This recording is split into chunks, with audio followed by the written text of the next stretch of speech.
Hey, this is Ted Ellis with Southern University New Orleans Museum Studies Program.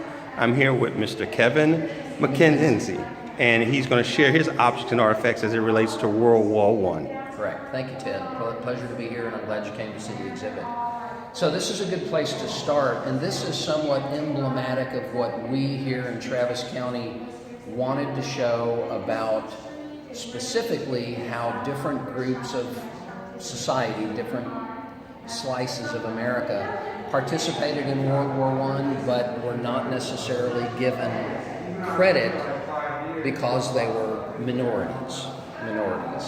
So here we have a small representation of the role that women played in World War I. This woman on the left was a nurse. She was in France, and this is her diary, which is the most complete diary I have ever flipped through. It is chock full of amazing information about what their responsibilities were, and very much of a humanist expression in the way that she writes about the sadness that she's experiencing all the time.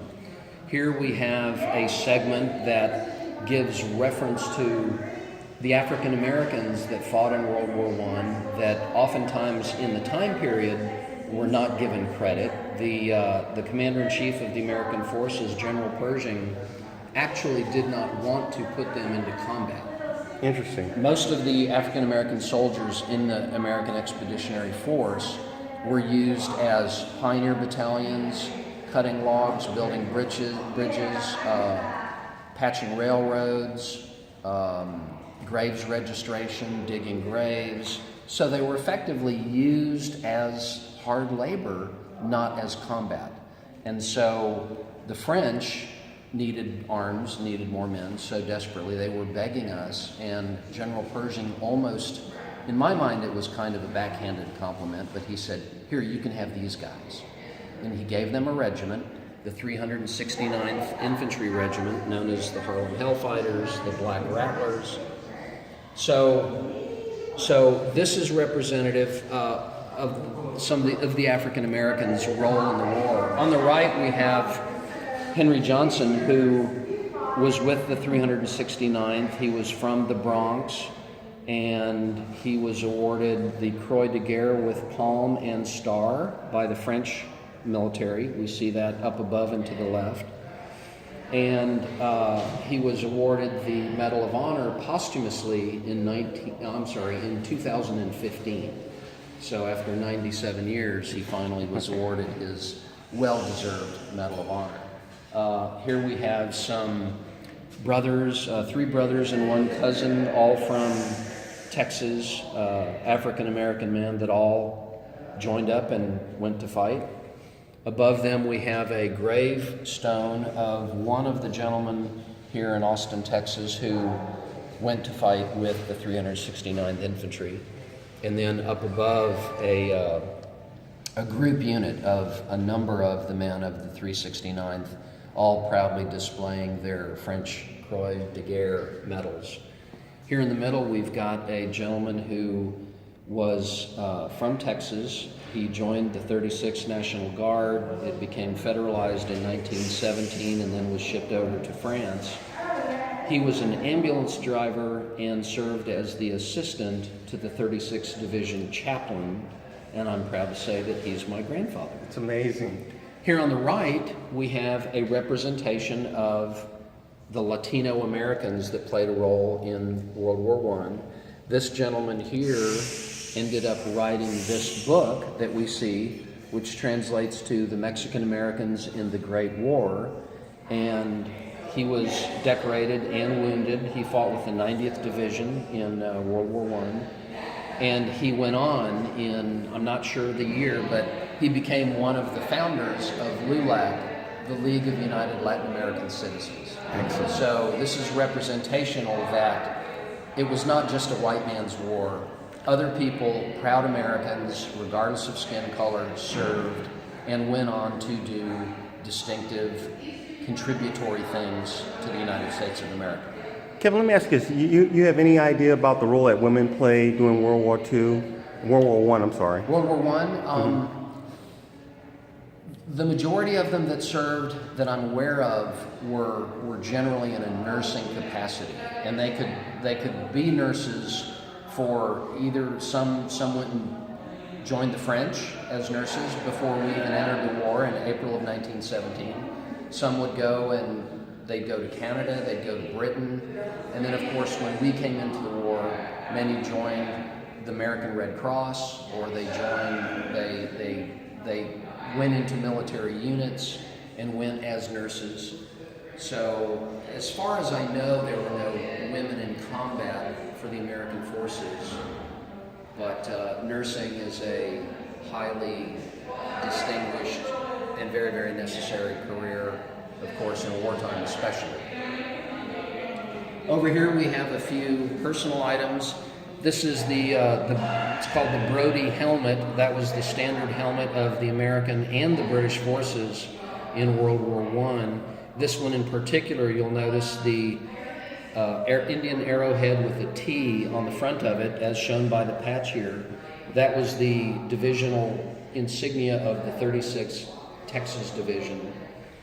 Here we have a trench knife used by the American forces for hand-to-hand combat. Over next to it is a canteen, shaving kit, and the mess kit, which was actually called a meat pan. And this was my granddad's meat pan and his knife, fork, and spoon. And you mentioned that he used it up until I saw him using the knife up until the late 70s, 1970s, before he died. So that's why when this thing was manufactured, it did not have the shape of the blade, but that's a function of Grandpa sharpening it over many, many, many years. And here we have a swagger stick used by, traditionally, swagger sticks were British military items that the officers wore up under their arm. But this one in particular is an American swagger stick from the 1st Aero Pursuit Group.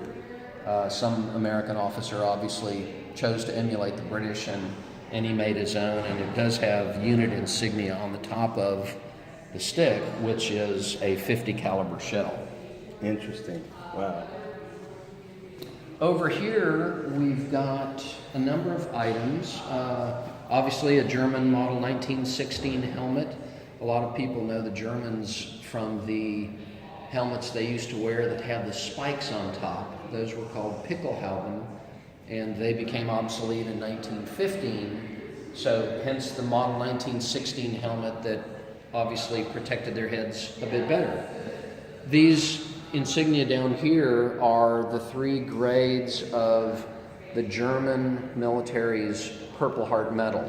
The one on the left, from left to right, is the wound badge, as they called it. The wound badge in black, which is for 1 or 2 wounds. The next one is wound badge in silver for 3 or 4 wounds. Then the wound badge in gold is for 5 or 6 wounds or loss of a limb or death.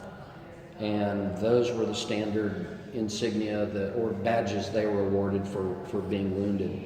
Here we have a German Iron Cross First Class that was worn on their tunic. That's for bravery.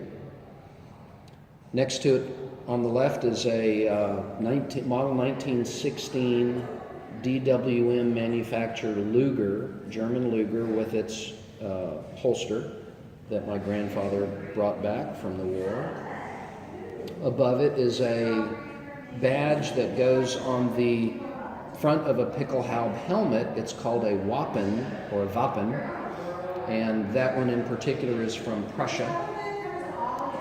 We have here a model actually a pattern 1907 Enfield bayonet, British manufacture by Wilkinson, same people that make the razor blades. Wow. And that went on the British and American used Enfield rifles. The small pins here in the front, the one on the left is a overseas service pin showing 2 chevrons, which indicate a total of 12 months of service, and that was my granddad's.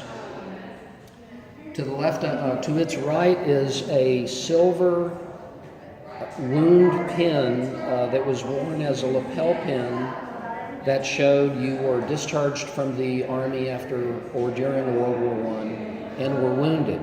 The one to the right is the exact same, but in bronze, which is an honorable discharge pin. So one showed you're out of the Army with an honorable discharge, the other one showed the same, but with wounds. With wounds, okay. And I want to point out that in spring of 1919, the American Legion was established in Paris by veterans that were there still after the war.